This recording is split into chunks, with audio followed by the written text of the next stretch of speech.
Check 1, 2. Go! Curious about real estate? Yes! Then you've come to the right place. Get the knowledge you need. Get over the fear and get started. This is the Michael Quarles Real Estate Show with your host, Michael Quarles.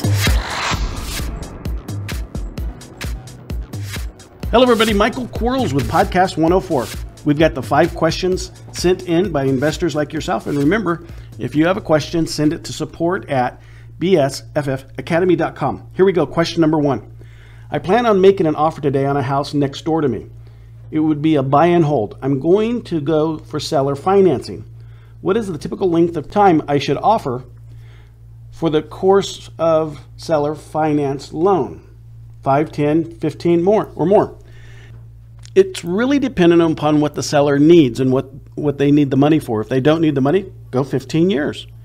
And if they need the money, then you're going to have to go shorter period of time. If you're going to flip the house, the length of time doesn't matter because you're going to extinguish that loan when you flip. Typically, if you're going to keep it as a rental, then you may even want to go to 30 years. Try to go at the smallest interest rate you can.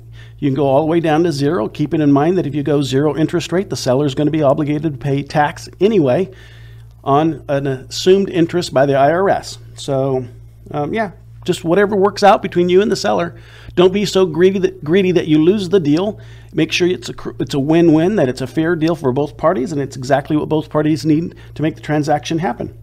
Question number 2. What are your thoughts on putting the ads on Craigslist saying I buy houses and explaining how you buy houses, etc.? I don't do it, but a lot of people do. I just send out a bucket load of mail, do a lot of pay-per-click advertising, that kind of thing. But absolutely, I understand that there are VAs out there that are proficient at doing that. Hire one of those folks, get the ads done, do it on a rotation. And absolutely, any type of advertising, especially when it's free, is better than nothing. Keep in mind that some of the callers are going to be real estate investors like yourself looking for buyers to put on their buyers list. So yeah, fall forward. Thanks for listening to Buy, Sell, Fix, Flip. We'll be right back. Are you running out of leads? It's time you tried Yellow Letters at yellowletters.com. Get motivated seller leads through yellow letters, postcards, zip letters, typed professional letters, greeting cards, door hangers, and business cards. Yellow Letters is a full-service marketing company created with your success in mind. Get the personal attention you need to get your direct mail campaign started and get in touch at yellowletters.com. And we are back in 3, 2, 1. Question number 3. Spoke with a seller who is in her late 80s and has 2 properties. She has owned them since the 60s and owes nothing on them. She has no idea what they're worth and said she's not interested in speaking with the realtor when I suggested she should find out what the value of the property is. Where do I go from here? Rarely do I skip question 3, which is, what do you think the house is worth?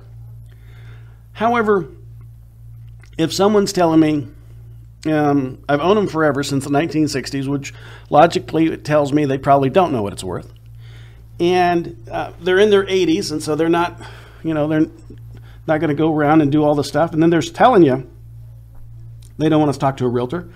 I just go to question number 4. Tell them why or what we do as far as how we buy houses, close on the day of your choice, pay all the costs, repairs, all that kind of good stuff, and find out what her walkaway money is. She may, that may be the end of the conversation. And then once you find the address out, if that walkaway money puts you at a percentage above 50% but less than 70%, go to contract. So I'll deviate every once in a while when the circumstances afford it. And to me, in this situation, the circumstances afford it. Question number 4. When negotiating with a seller who have multiple properties, do you buy them all at once or do you go through the process with them each house individually? And, sellers want, when they want to sell all of their properties, they're wanting to sell them all and want to make sure they're all sold. But some of them you can't buy. They're over encumbered. They're situational where you're not going to buy some of them. Buy the ones you want to buy, and make sure you buy the best ones.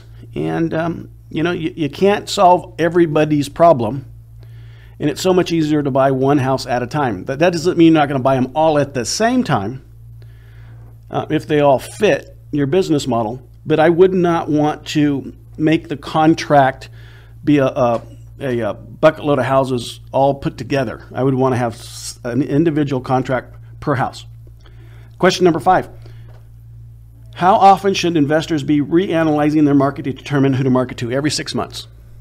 Now keep in mind, if you're in my coaching program, every month you're running your market analysis to find out how many houses are on the market, how many are selling, what's the median, so we know what our inventory it looks like in your market. But you're going to reanalyze your entire market every 6 months. Gosh, that didn't take me very long at all. I apologize, everybody. Hey, and thanks for putting up with me yesterday. I was just in a really super good mood. And I did check. There aren't any three-eyed people, so we're safe. And until next time, talk to you then. Bye-bye. Thanks for listening to the Michael Quarles Real Estate Show. Get more info and stay in touch at michaelquarles.com.